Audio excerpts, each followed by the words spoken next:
Hey guys, it's Alex from Growing Goodings, and today I'm bringing you how to make grapefruit sorbet. We used our own grapefruits from our own grapefruit tree, and here you go. Hope you enjoy. Please consider liking and subscribing.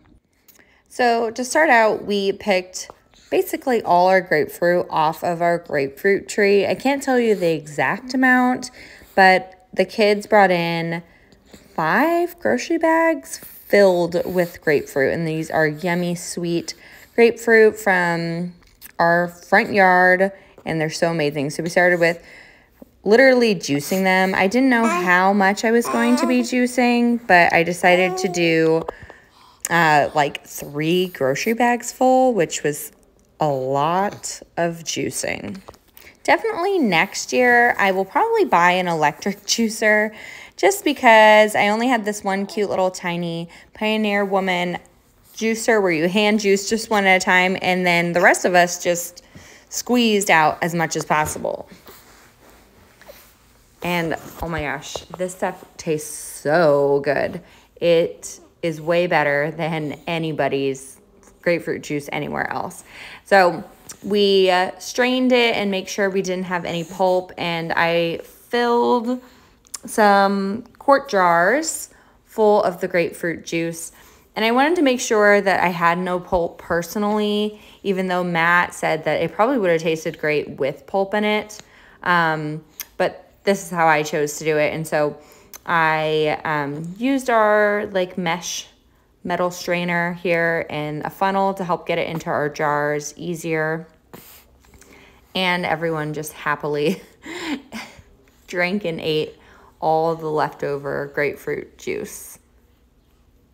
So this step was actually just the longest step out of the whole process, was squeezing and making the grapefruit juice, which is why next time I'm definitely going to get an electric juicer so that I don't have to spend as much time. I think we probably spent like an hour juicing and just getting juice.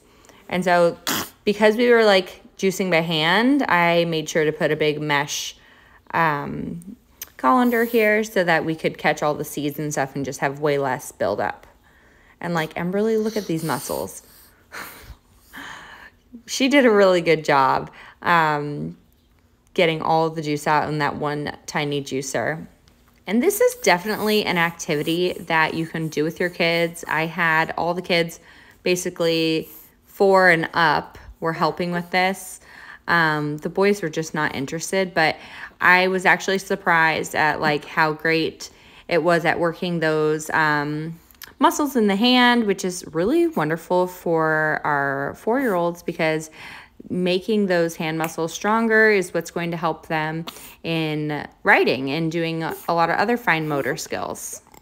And isn't it funny how you can find out that you have all these tiny little cuts on your fingers when you're working with citrus?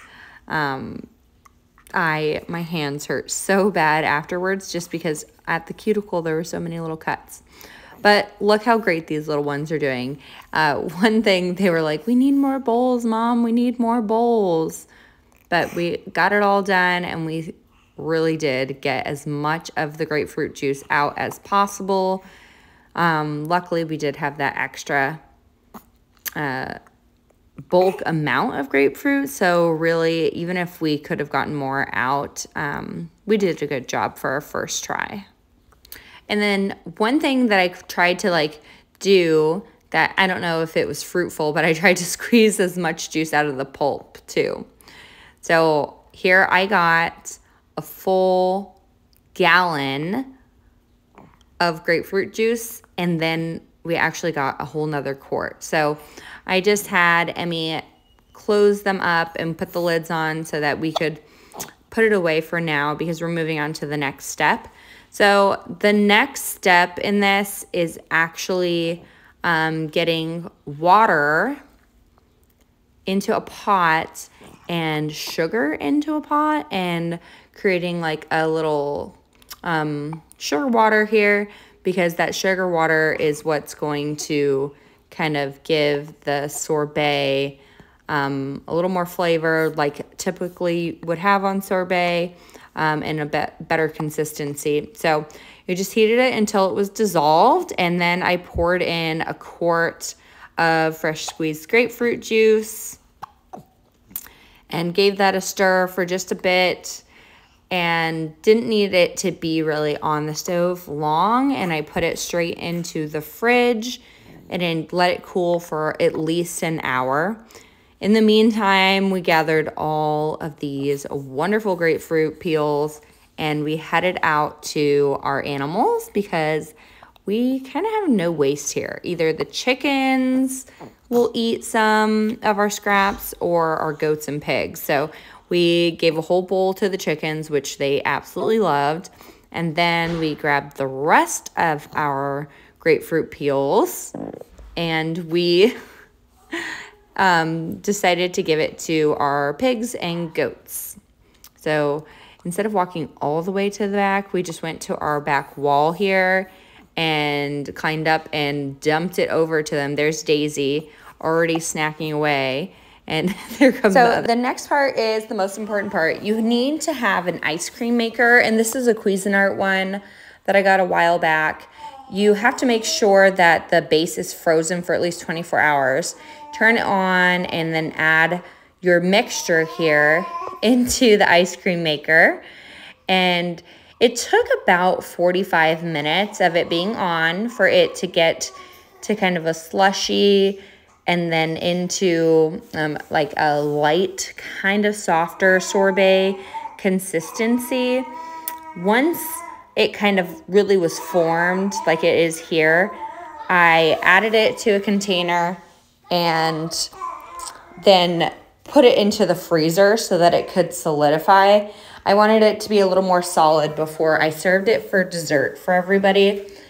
And just look at this part. Like, I was so proud. Like, I made that. How cool is that? I made that. Yum. So I'm doing this. I wish I had a cooler container. Matt took a taste. He said it was really good. Put the lid on and threw it into the freezer.